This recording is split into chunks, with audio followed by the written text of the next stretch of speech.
My name is Marco Nievo. Bonjour, je m'appelle Marco Nevo et je suis le directeur scientifique de CTF Europe. Je vous souhaite la bienvenue à ce masterclass de l'enfer.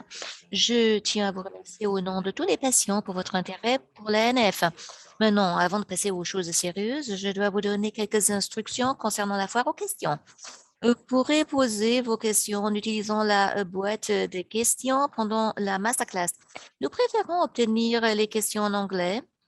Mais si vous avez des difficultés à formuler votre question en anglais, je vous conseille d'essayer d'utiliser des traducteurs en ligne tels que Google Translate avant de la poser dans la boîte de questions. Et si cela n'est pas possible pour vous, veuillez poser la question dans votre propre langue et nous ferons de notre mieux pour la traduire en anglais. Profitez bien de ce masterclass. Bonsoir. Je m'appelle Andrew King et je suis professeur de neurochirurgie à Manchester. Je vous remercie de m'avoir demandé à mon collègue de Paris, Michel Calamarides, de donner cette conférence sur la chirurgie dans la neurofibromatose de type 2. La NF2 est une maladie caractérisée par des tumeurs principalement bénignes, notamment des schwannomes et des méningiomes dans le système nerveux central, ainsi que des schwannomes périphériques. Les critères de diagnostic de la NF2 sont bien établis et décrits ici. Le signe distinctif est la présence de schwannomes vestibulaires bilatéraux. Mais chez un patient donné, il existe d'autres critères. Ainsi, chez un patient qui a un parent au premier degré atteint de la NF2 et qui présente soit un seul schwannome vestibulaire unilatéral, soit deux méningiomes, schwannomes meilleurs, gliome, neurofibrome et une opacité lenticulaire subcapsulaire postérieure, les critères seront remplis.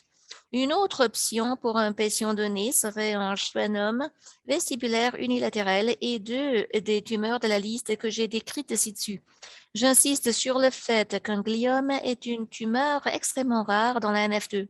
En dehors de la moelle épinière intrinsèque, les gliomes sont appelés épendymome. Un autre critère serait un patient présentant des méningiomes multiples et un schwannome vestibulaire unilatéral ou deux des tumeurs de la liste que j'ai décrite précédemment. Les principes de la prise en charge de la NF2 sont basés sur la surveillance et, si possible, essayez d'éviter le traitement. Ainsi, la surveillance consiste en une imagerie IRM régulière du cerveau et de la colonne vertébrale, une évaluation audiologique et ophtalmologique et une connaissance du score de gravité génétique qui est en étroite corrélation avec les problèmes cliniques que le patient est susceptible de rencontrer. Ainsi, chaque tumeur est généralement évaluée chaque année dans le contexte du tableau clinique pour savoir si elle devient symptomatique, si elle se développe et si cette croissance ou les symptômes sont-elles qu'un traitement est nécessaire. Le plus souvent, il s'agit de la chirurgie. Mais j'insiste, le principe est d'observer et d'essayer d'éviter le traitement. C'est donc un principe très différent d'une tumeur unique dans un cas sporadique. Ainsi, un schwannome vestibulaire qui, chez un patient non atteint de la NF2, mériterait lui-même une intervention chirurgicale en raison de sa taille, serait généralement observé pour voir s'il se développe au fil du temps, en raison du grand enthousiasme à essayer d'éviter une intervention nuisible. Plus encore que le désir d'éviter un traitement et de rester en observation. Il y a le besoin d'un avis d'expert. J'ai essayé de le démontrer sur une période de 30 ans au Royaume-Uni. L'article de gauche, datant de 1993, est de mon collègue Gareth Evans et affirme qu'il existe un besoin de soins suprarégionaux pour améliorer la qualité des résultats. Et le chirurgien NF2 occasionnel ne devrait tout simplement pas exister. Cette étude a été suivie en 2002 par un autre article prédisant le risque de décès selon que le patient ait été pris en charge dans un centre d'excellence suprarégional ou dans un centre local. Et ce marqueur Kaplan montre clairement la différence de décès, quel que soit dans un centre spécialisé ou non. Et finalement, cela a conduit en 2009 au modèle des 4 centres de soins de la NF2 en Angleterre, où 7 millions de livres sont donnés au niveau national aux 4 centres pour superviser les soins des patients NF2 dans toute l'Angleterre. Et cela a été prouvé et publié pour améliorer la mortalité et la morbidité. C'est un fait plutôt inhabituel qu'il n'y a pas de relation entre la taille d'un schwannome vestibulaire et la fonction auditive dans cette oreille. De plus, il n'y a pas de relation entre la croissance tumorale du schwannome vestibulaire et l'audition dans cette oreille. Il n'y a pas de lien entre le comportement d'un schwannome vestibulaire et l'autre. Ainsi, l'un peut croître, l'autre rester stable. Celui qui est stable peut produire une perte d'audition. Celui qui croît et grossit peut préserver l'audition. Et en effet, c'est un défi commun dans la NF2 que le plus grand, si vous voulez, la tumeur mortelle est dans la seule oreille qui fonctionne. Et donc, la chirurgie, comme je l'ai mentionné plus tôt, produira une perte d'audition dans la seule oreille restante.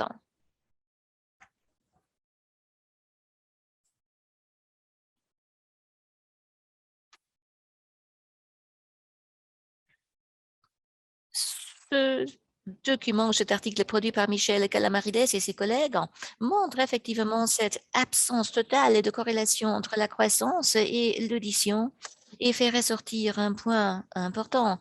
Au fil des ans, dans cette courbe gauche de Kaplan, il y aura un nombre progressivement croissant d'opérations chirurgicales nécessaires pour la croissance et la menace pour la vie et les membres.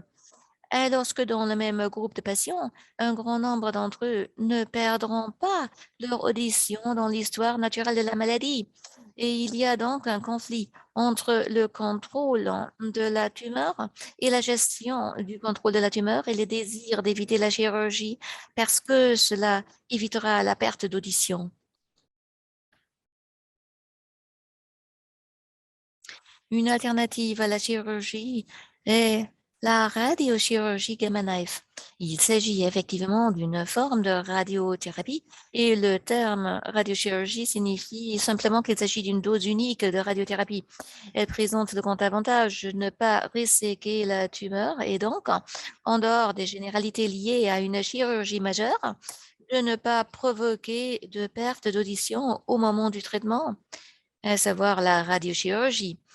Son efficacité, comme le montre cet article, dépend fortement de la taille du schwannome vestibulaire. Et le graphique de gauche montre qu'avec des tumeurs plus grandes et un type de NF2 plus sévère, l'efficacité du contrôle se détériore. FG est une forme relativement bénigne et légère de neurofibromatose de type 2. W est le Wishart qui est beaucoup plus sévère. Donc, dans les petites tumeurs avec une NF2 légère, le taux de contrôle de la tumeur est très efficace. Avec des tumeurs plus grandes, avec la variante Wishart, une maladie plus sévère, moins bien.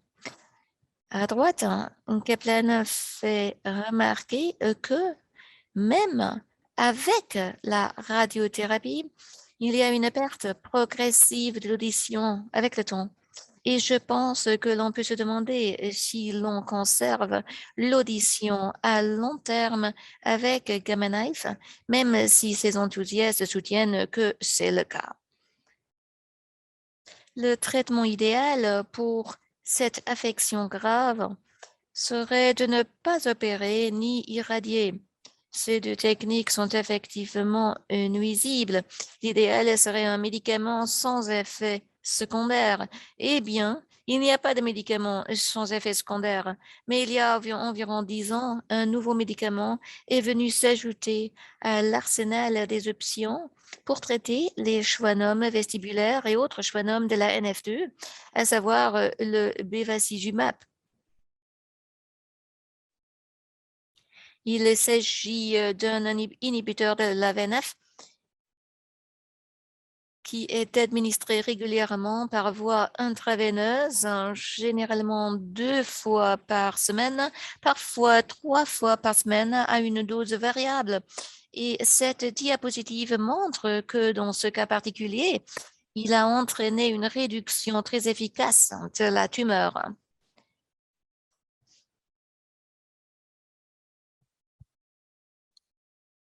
Il s'agit d'une représentation graphique de 61 patients du service NF2 en Angleterre et décrit le taux de contrôle de la croissance en fonction du traitement. Il y a quelques points à souligner ici. Il y avait un total de 61 patients traités. Et avant l'administration du médicament, le taux de croissance allait de 12 à 179% avec un taux de croissance moyen de 51%. Vous pouvez voir que dans les lignes de 20% de chaque côté de la stabilité, la majorité des tumeurs diminue. Et on obtient ainsi une réponse volumétrique partielle dans 39% et 51% de stabilisation des tumeurs en croissance. En d'autres termes, sous traitement, la majorité des tumeurs ont diminué ou se sont stabilisées. Un petit pourcentage a continué à se développer. Il est important de noter que l'audition a été maintenue ou améliorée dans 80% des cas.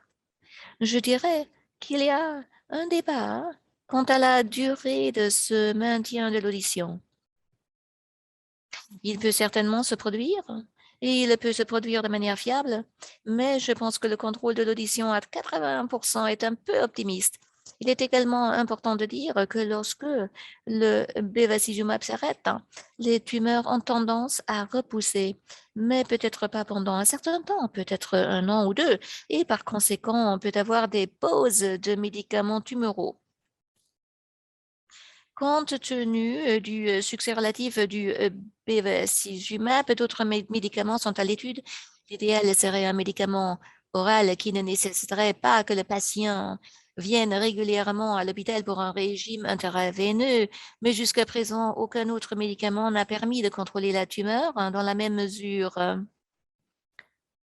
Il convient de préciser que le bevacizumab a ses effets secondaires, notamment la protéinurie et le risque de lésions rénales à long terme, l'hypertension et l'altération de la cicatrisation. Par conséquent, si le médicament ne parvient pas à contrôler une tumeur ou si une autre tumeur, notamment un méningiome qui n'est pas contrôlé par le bevacizumab, le médicament doit être arrêté pendant un certain temps avant de permettre la réalisation de l'opération. Enfin, il y a bien sûr le rôle de la chirurgie dans la gestion du schwannome vestibulaire. Il peut s'agir d'une décompression osseuse des limites du nerf et de la tumeur afin d'essayer de maintenir l'audition sans procéder à une opération destructrice. Le professeur Calamarides en parlera dans sa partie de l'exposé. Avant d'envisager une résection chirurgicale, ce que nous allons aborder, le rôle de la réhabilitation auditive et centrale dans la gestion des schwannomes vestibulaires et des patients qui en souffrent. Il existe effectivement deux formes de réhabilitation auditive, à savoir l'implant cochléaire que l'on voit ici avec l'implant cochléaire qui va dans la boucle de la cochlée et l'implant du tronc cérébral. L'implant cochléaire nécessite un nerf cochléaire intact et n'est donc pas une option si la résection chirurgicale est inclue. A conclu, le nerf vestibulaire cochléaire, il est parfois possible d'enlever la tumeur qui se développe sur la partie vestibulaire du nerf vestibulaire cochléaire, mais de préserver le nerf cochléaire. Mais cela tend à être un problème très lié à la taille. Et donc, plus la tumeur est grosse, moins sont les chances de le faire. Un implant de tronc cérébral est inséré directement sur le noyau cochléaire dans le foramen de Louchka à l'intérieur du tronc cérébral. Il constitue donc une option pour une certaine forme de restauration ou de maintien de l'audition.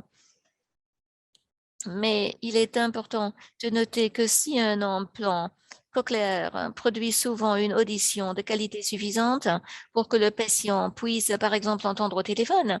Ce n'est presque inévitablement pas le cas avec l'implant du tronc cérébral et la qualité de l'audition est vraiment bien pire. Les meilleurs que le silence et en particulier augmenté par la possibilité de lire sur les lèvres. Elle peut transformer la vie des patients, mais elle est nettement inférieure au rôle d'un implant cochléaire. Il est tout aussi important de noter que depuis l'avènement du bevacizumab comme moyen de contrôler les tumeurs, le nombre d'implants du tronc cérébral a augmenté. En d'autres termes, le nombre de résections chirurgicales qui entraîneraient la mort, la surdité du patient a massivement diminué et dans d'autres centres à Paris et dans n'importe quel autre centre, le nombre d'implantations que nous réalisons actuellement est vraiment très inhabituel en raison de l'efficacité du médicament pour contrôler la tumeur et donc ne pas nécessiter la chirurgie. Et évidemment, le rôle premier de la chirurgie est l'ablation de la tumeur. En fin de compte, cependant, la réalité est qu'un nombre significatif de ces patients devraient subir une opération pour leur schwannome vestibulaire. Le principe fondamental de la décision d'opérer que j'ai décrit, à savoir essayer de l'éviter, à moins qu'il ne s'agisse d'une grosse tumeur en pleine croissance, en insistant sur le fait qu'elle n'est pas seulement grosse, mais en pleine croissance. Le principe de l'opération d'un schwannome vestibulaire est d'en retirer le plus possible en toute sécurité. Il est parfois possible de préserver l'audition. Il est possible parfois de préserver le nerf cochléaire. Mais le nerf le plus important à prioriser systématiquement est la fonction du nerf facial. Le nerf facial est drapé par la tumeur et présente donc un risque considérable d'atteinte. Et tous les chirurgiens qui opèrent des schwannomes vestibulaires, qu'ils soient sporadiques ou NF2, donneront la priorité à la préservation du nerf facial plutôt qu'à une résection complète. Ainsi, dans l'idéal, on enlèverait la totalité de la tumeur, mais si on estime que cela risque de provoquer une paralysie du visage, alors on cherchera à obtenir une ablation partielle ou quasi totale par décompression du tronc cérébral. La paralysie du nerf facial n'est pas seulement inesthétique, mais si elle est associée à la perte du trijumeau, l'incapacité de fermer l'œil avec une cornée engourdie peut exposer au risque de cécité. C'est ce que j'ai souligné dans la partie supérieure de cette diapositive, qu'il s'agisse du même côté ou du côté contralatéral. Le reste de cet exposé sera poursuivi par Michel Calamarides, qui décrira les tumeurs de la DNF2 autres que les schwannomes vestibulaires et quelques exemples de cas. Je passe donc la parole à Michel. Merci Andy, mon ami, pour votre belle présentation. Je vais maintenant continuer et terminer avant les questions et réponses. Je voudrais ajouter à la chirurgie du schwannome vestibulaire quelque chose que nous faisons à Paris, dans notre centre. Il s'agit de la décompression du conduit auditif interne par l'approche de la fosse moyenne. Nous utilisons cette technique en cas d'aggravation de l'audition ou d'aggravation de l'ARBR pour un schwannome vestibulaire de petite taille ou à faible croissance. Une autre équipe en Allemagne a réalisé cette chirurgie par une approche rétrosigmoïde. Il montre que la décompression du conduit auditif interne avec certains degrés d'ablation de la tumeur, parce qu'ils ajoutent à la décompression osseuse une certaine ablation de la tumeur et montrent que cela peut diminuer le taux de croissance post-opératoire de la tumeur chez les jeunes patients NF2. Ils utilisent donc cette technique. Pour nous, nous utilisons uniquement la décompression osseuse et l'ouverture de la dura et c'est parfois très efficace. Maintenant, quelques cas cliniques juste pour illustrer notre présentation. Voici le cas d'un jeune patient atteint de la NF2, âgé de 30 ans, sans antécédents familiaux de NF2, et nous avons découvert un schwannome vestibulaire bilatéral à cause de vertige. Après 6 mois, le schwannome vestibulaire droit s'est développé et nous avons décidé de le retirer par une approche rétrisigmoïde. En préopératoire, l'audition était normale. Et l'ablation de la tumeur était totale et nous avons effectué une chirurgie sous surveillance auditive avec ERBR et surveillance directe du nerf cochléaire. Nous avons pu préserver l'audition et la fonction faciale était totalement normale. Vous pouvez voir l'IRM post-opératoire sur la gauche avec le gadolinium T1 et l'audiométrie. Quelque chose de très intéressant est la réponse élective du tronc cérébral que vous voyez avant la chirurgie sur la droite.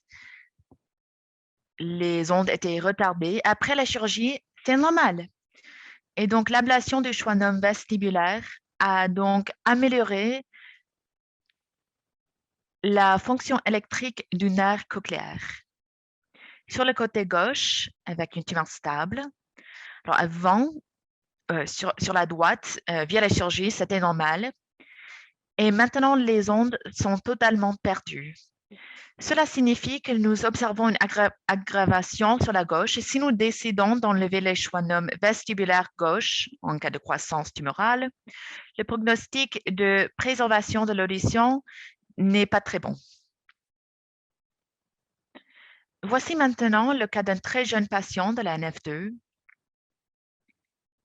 La NF2 a été découverte lorsque le patient avait 2 ans et les observations montrent une légère croissance tumorale des 2 schwannomes vestibulaires du patient avec quelques avis chirurgicaux. À gauche et à droite, vous voyez les avis. Et nous avons discuté du cas avec Andrew King. Et pour nous, nous sommes d'accord pour attendre d'être sûrs que la tumeur va continuer à croître et finalement de ne pas opérer le patient jusqu'à ce qu'il soit plus âgé. Nous estimons que la perte d'audition est un réel problème et que même après une opération, ce type de tumeur peut récidiver, un constat déjà publié précédemment par la clinique interne. Encore un autre cas de NF2. Cette fois-ci, c'est un jeune patient, il a 28 ans. Il avait déjà subi une chirurgie du côté gauche sans préservation de l'audition et il a longtemps pris de l'Avastin avec une hydrocéphalie. Finalement, la décision a été prise de procéder à une chirurgie. Le patient a été adressé à notre centre avec une très grosse tumeur. En fait, il y en avait plusieurs.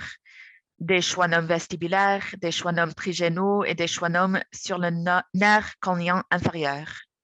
L'opération a donc eu lieu il y a quelques jours et le patient est toujours en soins intensifs, mais certainement, il est très difficile de faire une opération sur un schwannome vestibulaire de cette taille. La chirurgie devrait être effectuée plus tôt.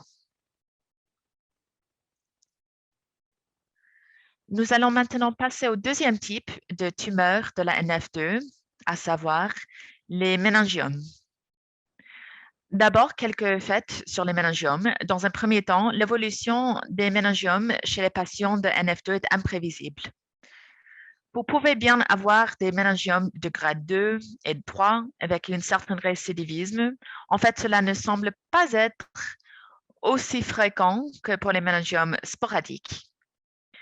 Enfin, le dernier point est que chez les enfants, les méningiomes sont souvent la première tumeur à apparaître.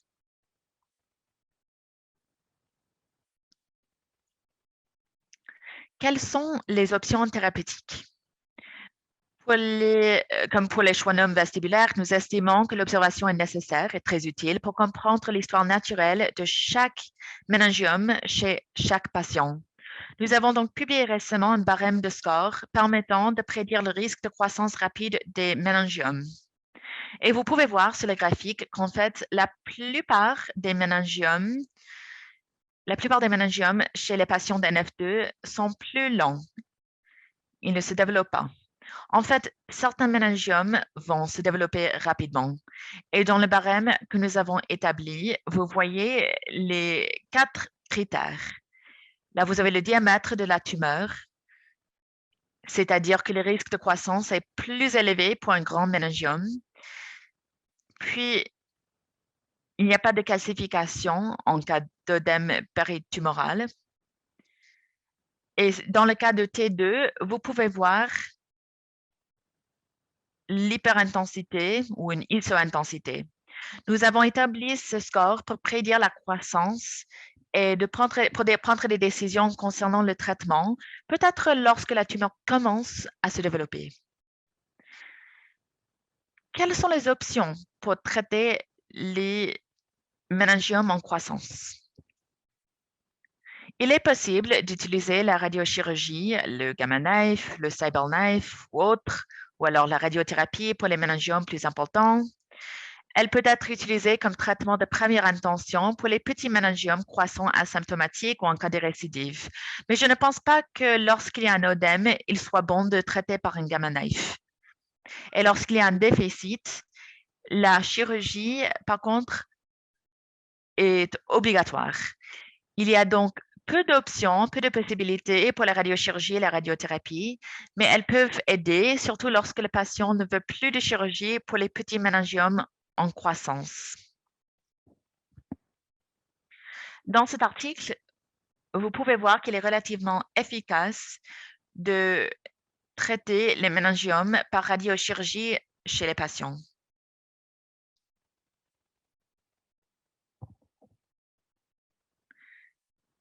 Les options médicales sont moins claires que pour les schwannomes vestibulaires. Le bevacizumab a été utilisé, mais il ne fonctionne pas aussi bien que pour les schwannomes vestibulaires. L'autre possibilité que nous utilisons en France est l'association d'Everolimus. C'est un inhibiteur de mTOR avec l'octréotide. Et cet article publié dans Clinical Conservative Research il y a 2 ans démontre que cette association peut améliorer le taux de survie des patients atteints de méningiome. Et une diminution du taux de croissance était observée dans les méningiomes de cette cohorte de patients. Et cela fonctionne surtout pour les méningiomes mutés NF2 pour les patients sporadiques et pour les patients de NF2. Donc, parfois, lorsque la chirurgie, la radiochirurgie ou la radiothérapie ne sont pas envisageables, nous utilisons cette association plutôt. Et puis, juste pour l'avenir, il y a le traitement par Lutathera. C'est un radiopeptide ciblant les récepteurs.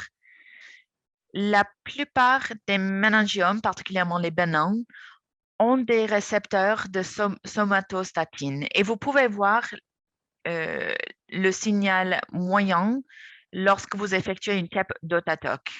Donc, de tels méningiomes peuvent être traités avec le Lutathera. Et nous verrons à l'avenir si cela peut fonctionner, car vous pouvez cibler en effet en une seule séance plusieurs méningiomes. Cependant, comme d'habitude, la chirurgie joue un grand rôle dans la gestion des méningiomes, avec certains cas d'ablation de la tumeur et des shunts ventriculaires en particulier. Quelles sont donc les indications de la chirurgie dans le cas de 2 méningiomes apparentés à la NF? La chirurgie est indiquée en cas d'hypertension intracrânienne pour un très grand méningiome ou alors en cas de déficit neurologique. En cas d'épilepsie, il est clair que la chirurgie nécessitera l'utilisation des médicaments antiépileptiques. Mais parfois, vous pouvez guérir l'épilepsie en enlevant les méningiomes. Et dans le cas de méningiomes asymptomatiques en croissance, avec ou sans œdème. En clair, lorsque je suis un patient d'NF2, que je vois un méningiome à croissance rapide avec un œdème, je sais que ce méningiome sera asymptomatique et que je devrais le traiter. Et je préfère utiliser la chirurgie plutôt que la radiochirurgie. En fait, la chirurgie est, dans la plupart des cas, facile. Et quand vous discutez avec un patient NF2, il faut dire que ce n'est pas comme une chirurgie ventriculaire. Cependant, cela peut être difficile pour l'ablation chirurgicale du méningiome avec tous les drainages veineux et le risque de déficience. Dans la prise en charge des patients de NF2, nous devons nous occuper de la déficience associée au drainage veineux cérébral en permanence parce que beaucoup de patients, comme dans ce cas, auront des méningiomes envahissant le sinus sagittal et vous pouvez avoir des maux de tête, un œdème papillaire. Mais dans certains cas, certains patients n'auront pas de céphalée, surtout après un œdème papillaire. Et le risque est une cécité avec atrophie optique. Donc, un suivi ophtalmologique est nécessaire chez les patients avec des méningiomes multiples pour être sûr qu'il n'y a pas d'œdème papillaire et pas d'hypertension. Dans ce cas, ce n'est pas l'ablation des méningiomes qui va guérir le patient. Et la solution est de mettre en place un shunt ventriculaire pour diminuer la pression dans le cerveau. Voici un exemple de gestion de méningiome chez un patient de NF2. Vous voyez ce méningiome à convexité droite avec déficit gauche chez le patient de NF2. Nous avons retiré cette tumeur facilement, mais le classement était de grade 2. Et donc, au cours du suivi, nous avons observé une récidive en marge de la résection, probablement à cause de l'invasion par les cellules tumorales. Nous avons effectué une procédure à Gamma Knife et cela n'a pas fonctionné. Puis nous avons fait une chirurgie après la radiothérapie. Et vous voyez là une autre récidive sur l'autre marge, très proche du sinus sagittal. Donc, nous avons fait une procédure à Gamma Knife. Ça n'a pas marché. Et puis, récemment, nous avons enlevé la tumeur de nouveau et maintenant, elle est de grade 3.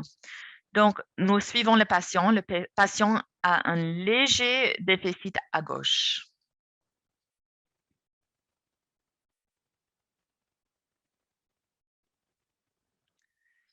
Quoi d'autre? Les principes de la gestion des tumeurs de la colonne vertébrale, c'est le dernier type de tumeur que nous allons aborder dans cette présentation. Donc, d'abord, quelques faits de base. De nombreux patients d'NF2 ont des tumeurs spinales et la plupart sont asymptomatiques. Nous pensons que la chirurgie n'est indiquée que pour les schwannomes et les méningiomes asymptomatiques avec compression de la moelle épinière. Et dans certains épendymome asymptomatique en croissance, car nous savons que pour un épendymome, il est très rare d'améliorer la situation neurologique du patient. C'est totalement différent avec les schwannomes et les méningiomes. Lorsque vous enlevez une tumeur spinale, vous améliorez tout de suite la situation du patient. Pour les épendymomes, il faut décider d'opérer avant l'apparition des symptômes.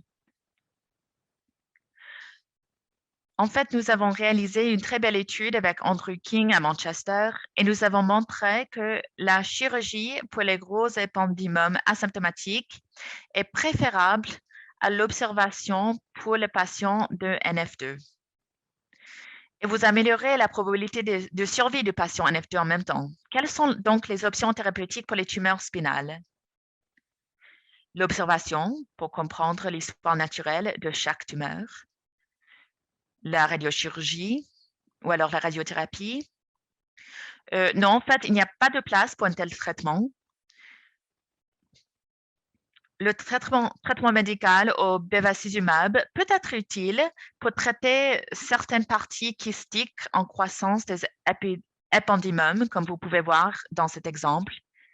Et vous voyez la réduction du kyste avec une amélioration clinique.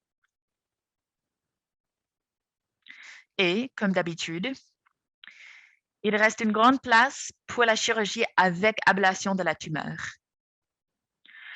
Donc, le principe de la chirurgie des tumeurs spinales est d'enlever les méningiomes et les schwannomes, mais il faut savoir que parfois, pour les schwannomes NF2, la tumeur se développe à partir du tractus de Lissauer Et donc, parfois, la moelle épinière peut être très compressée. Il faut donc être très prudent. Il est plus difficile de l'enlever.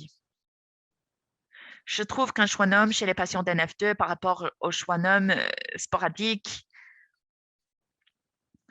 pour les épendymomes, il s'agit d'une chirurgie de tumeur intramédulaire. Donc, vous devez ouvrir la partie postérieure de la moelle épinière en vous basant sur la ligne médiane. Et là, vous pouvez retirer la tumeur, pas la partie kystique. Et vous voyez deux exemples d'épendymome. Donc, voici un exemple d'épendymome. Ce patient était atteint d'une NF2 non familiale.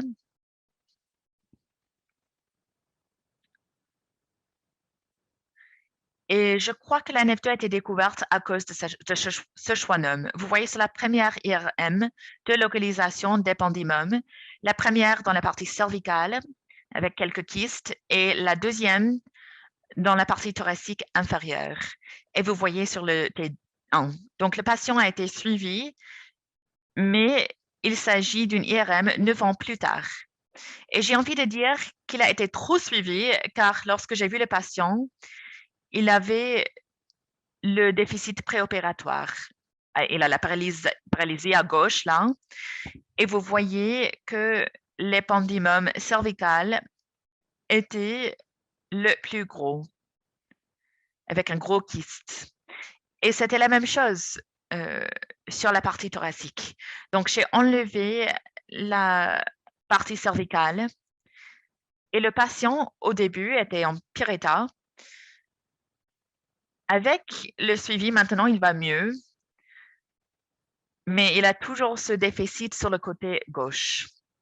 Je considère donc que dans ce cas, la chirurgie était trop tardive et qu'il aurait été préférable de l'effectuer lorsque la tumeur se développait avant l'apparition du déficit. Un autre exemple d'épendymome. Voici un patient qui prenait le bevacizumab pour traiter un VS bilatéral en croissance sur le tronc cérébral. Et je précise que sur le scanner cérébral, il n'y a pas de kyste, mais on peut voir la croissance de la partie solide. Et j'ai enlevé une partie de cet épendymome parce que, bon, c'était un grand sujet de discussion avec le patient, mais j'ai pu enlever des parties de cet épendymome et le patient prend toujours le bevacizumab. En conclusion, nous n'avons pas eu le temps de discuter la gestion de schwannome des nerfs périphériques, ce qui est très important dans la NF2. Mais voici nos conclusions. Nous estimons que la NF2 doit être prise en charge de manière holistique dans des centres experts, comme c'est le cas au Royaume-Uni et en France.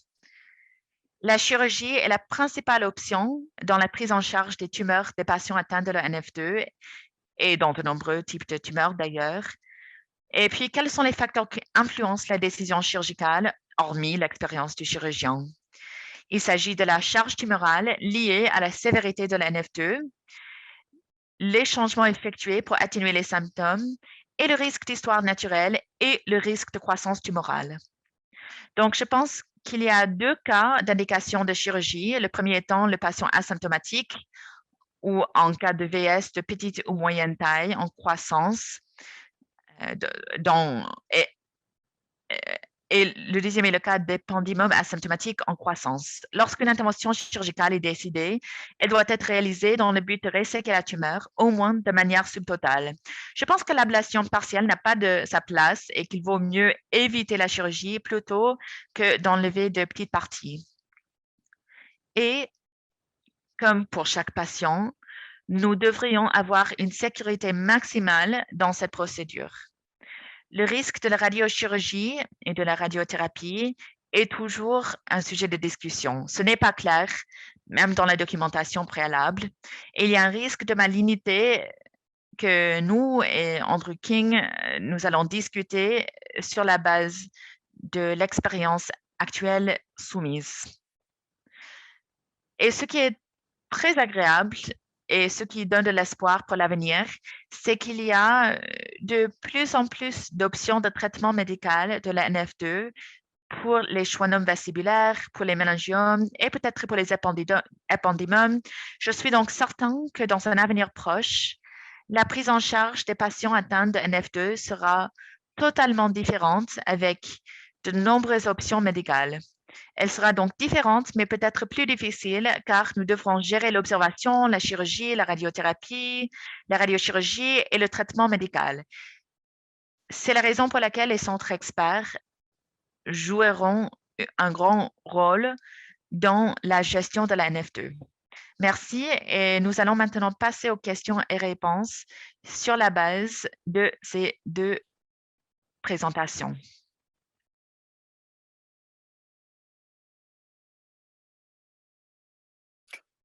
Un grand merci, Michel et Andrew, pour ces belles présentations. On n'a pas encore de questions dans la boîte à questions. Alors moi, je vais vous poser une question moi-même. Je me demande si vous pouvez nous donner une idée de comment d'opérations de chirurgie un patient NF2 doit subir dans toute sa vie.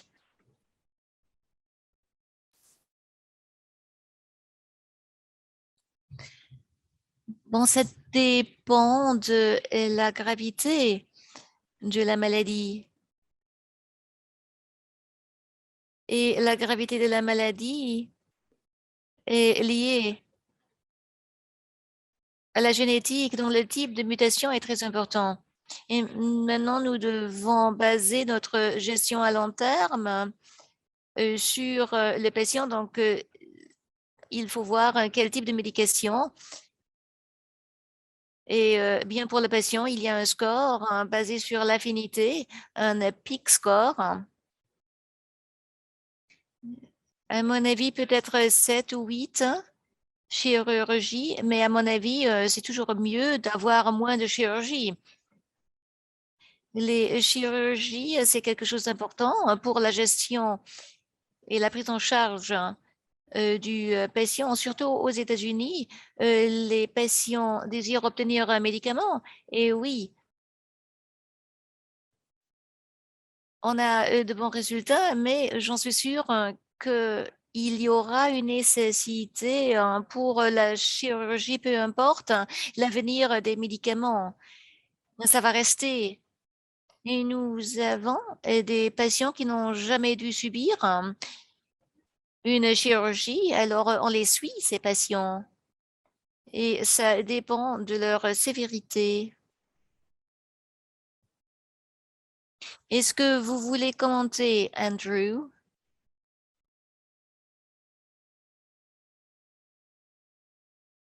Et je suis en train de régler mon microphone. Bon, ça dépend vraiment de la génétique.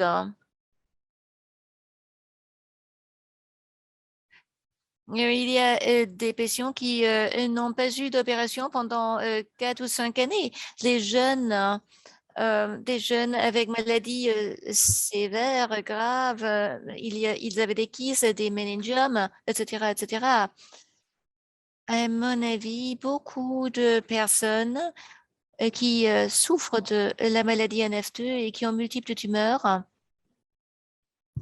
ont une, deux ou trois tumeurs. Lorsque vous pouvez les maîtriser en sécurité, alors cela serait très bénéfique pour la vie de ces patients. Ou quelqu'un qui a eu un mauvais résultat d'une chirurgie, et dans n'importe quelle chirurgie, vous pouvez avoir un mauvais résultat, alors ils ont des complications durant leur vie. Alors, ce sont les schwannomes vestibulaires de la NF2. Si vous pouvez les retirer, si vous pouvez les reséquer, alors sans maintenant parler des problèmes d'audition, leur vie est transformée. La vie est vraiment transformée. Et le centre d'experts essaye de ne pas opérer, mais lorsque vous faites une opération, il faut le faire en sécurité et de manière appropriée. Et la radiothérapie va être débattue après que moi et Michel ne serons plus parmi les vivants. À mon avis, il faut toujours essayer de ne pas opérer. Mais lorsque vous devez opérer, essayez de retirer le tout. Peut-être qu'on peut discuter parce qu'il n'y a pas de questions pour moi. La situation la plus difficile pour moi est un jeune avec cheveux bilatéraux. Il s'agit toujours d'un grand problème. Il y a des experts qui recommandent une opération très tôt. Alors, il y a la perte de l'audition à 50%. Ça me je ressens mal, je ne me sens pas à l'aise avec cela, surtout lorsque j'ai ce jeune patient avec ce risque de perdre l'audition sur l'une des oreilles. Et pour moi, c'est une très, très difficile décision à prendre. Bon, personne n'a une bonne réponse et dans ce cas-là, le médicament peut vraiment avoir un bon endroit pour essayer de fonctionner. Maintenant, on a des questions. Et la première est de Elena Roll qui demande si l'Avastin est une option pour les jeunes patients ou si c'est mieux d'attendre.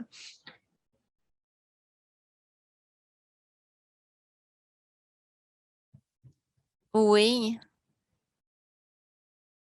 Nous avons dans notre cohorte de jeunes adolescents, pas plus jeunes, parce que surtout,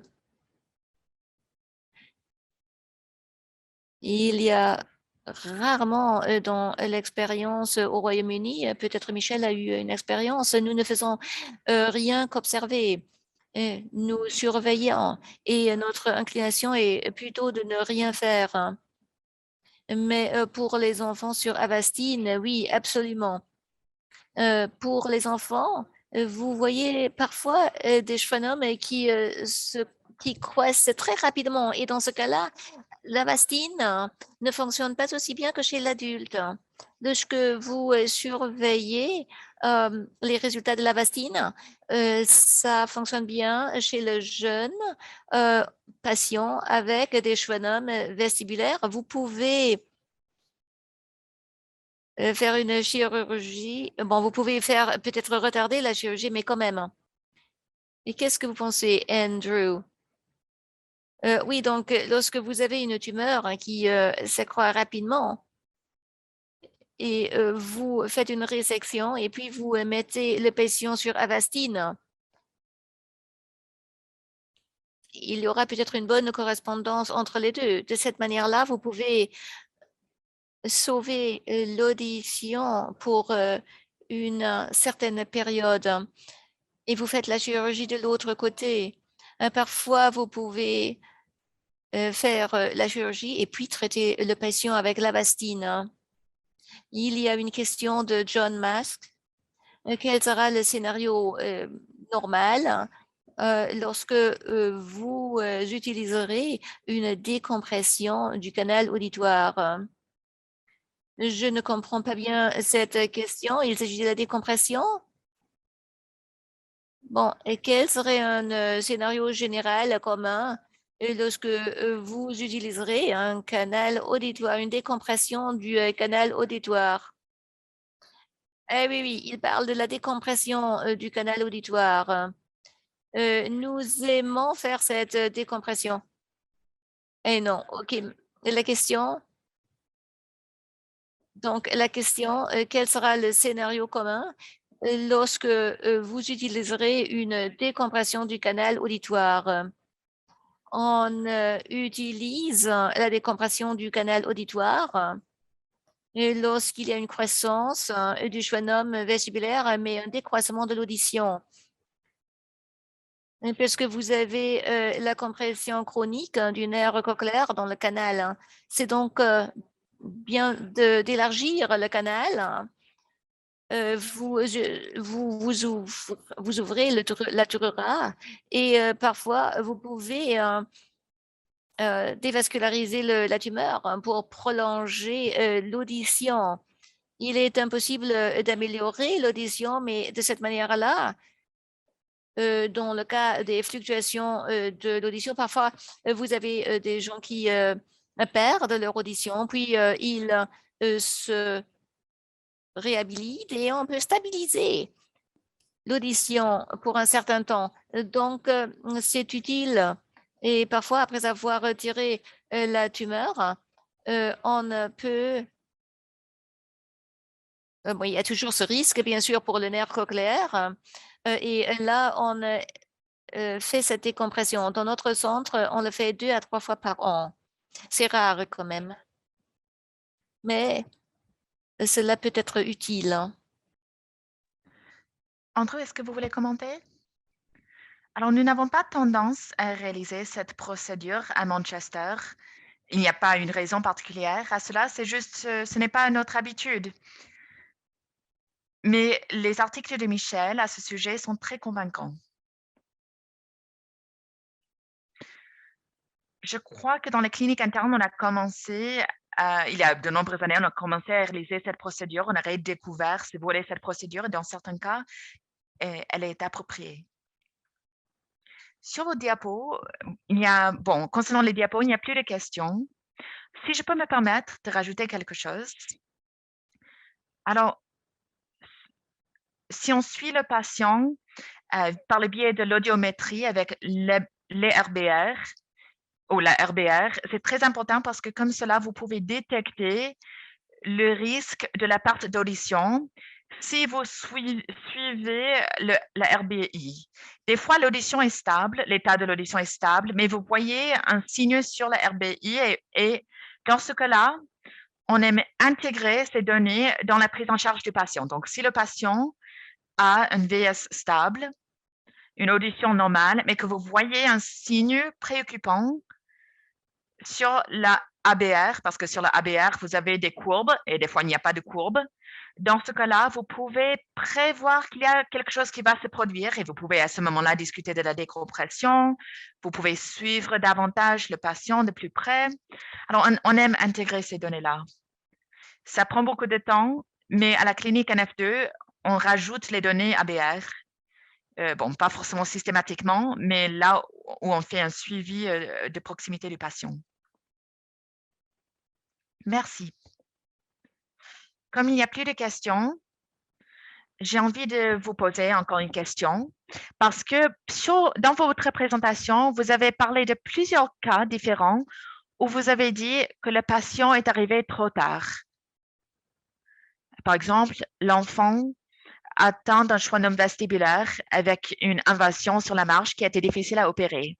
Alors, je me demandais si c'est quelque chose de courant, que les patients sont renvoyés à notre centre d'excellence trop tardivement pour réaliser une intervention qui serait plus conservatrice.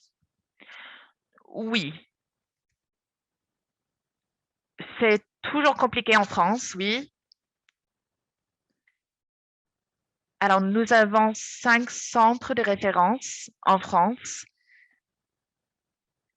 mais ils ont une désignation particulière. Vous n'êtes pas obligé d'aller voir les centres. Donc, c'est pas comme au Royaume-Uni. Au Royaume-Uni, la gestion des VS est organisée. Vous pouvez vous faire traiter pour les VS en dehors des centres de référence. Alors, des fois, vous avez des patients qui sont pris en charge par des neuro-oncologistes ou qui ne font rien et qui arrivent trop tard, des fois. C'est la même chose pour les épendymoses. Mais entre eux, je ne sais pas si c'est la même chose au sein de votre structure au Royaume-Uni. C'est vrai que l'avantage principal, c'est que chaque patient NF2 doit pas passer par l'un des 4 centres de référence. Et chacun de ces centres ont des services satellites aussi à l'extérieur de l'hôpital, mais qui sont rattachés au centre. Donc, la réponse, c'est que le système fonctionne très bien d'une manière qui peut, bon, après le Brexit, peut sembler bizarre. Le système est un système anglais, ce n'est pas un système britannique. Alors, je ne peux pas du tout justifier le système, mais c'est la structure du NHS, tous les 4 pays du Royaume-Uni doivent suivre ce système. Mais ce qui se passe, pour répondre à votre question, c'est que les gens ne viennent pas tardivement parce qu'ils connaissent le système. S'il y a quelqu'un de l'Écosse, du Pays de Galles ou de l'Irlande qui aimerait nous voir, ils peuvent venir nous voir. Ils connaissent le système. Et c'est Gary Tavins, le père fondateur de l'étude de la NF2, qu'il faut remercier pour cela. La structure a été établie par lui seul, et c'est vraiment formidable de cette manière. Et vous assurez une amélioration du taux de survie chez les patients au cours des 10 dernières années, n'est-ce pas? Oui, on a vu une amélioration au niveau de la qualité de vie, le niveau de vie et le taux de survie suite à la première visite du patient. C'est vrai, oui, merci. Merci à vous deux. Elena Roll pose une deuxième question. Est-ce que cette technique ABR existe pour faire des essais sur d'autres nerfs? Non, c'est une technique qui existe uniquement pour le tronc cérébral auditoire. Donc, vous pouvez faire un essai sur l'audition, sur le cortex. Pour les épendymums et le suivi de la moelle épinière, vous pouvez utiliser un autre essai, un test sensoriel qui permet de repérer des signes préoccupants au niveau de la moelle épinière. Et vous pouvez faire ce suivi même pendant l'opération. Donc, vous faites une procédure avant l'opération et au moment où vous faites l'opération sur la moelle épinière, vous pouvez faire un suivi pendant l'opération pour voir s'il y a quelque chose qui ne va pas. Donc, l'ABR, c'est uniquement pour le tronc cérébral. C'est pour le nerf cochléaire et tous les chemins auditoires.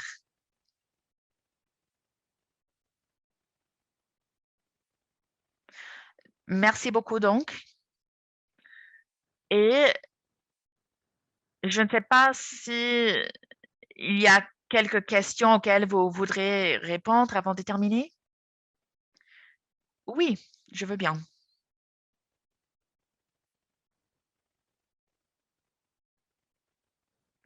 Elena Roll vous dit merci pour les réponses. Et maintenant, c'est presque la fin de la séance, donc s'il n'y a plus de questions, on va maintenant conclure, ou on va dans quelques instants terminer ce masterclass. Mais je profite de cette occasion de dire au public que le programme INFA, bon, c'est le dernier masterclass avant l'été, mais on va reprendre avec des masterclass sur la NF2 et la schwannomatose, des masterclass spécifiques en mois de septembre et octobre.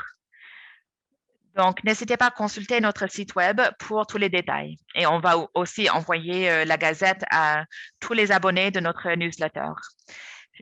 Les masterclass seront publiés sur notre chaîne YouTube dans une semaine, à peu près, dans toutes les 7 langues. Et vous allez recevoir un mail en vous disant que vous pouvez consulter l'enregistrement. Je tiens à vous remercier beaucoup. Merci Andrew, merci Michel. Merci pour cette belle conférence. Et merci aux participants pour votre disponibilité, pour vos questions et pour votre intérêt dans l'NF. Et j'espère vous revoir sous peu. Merci.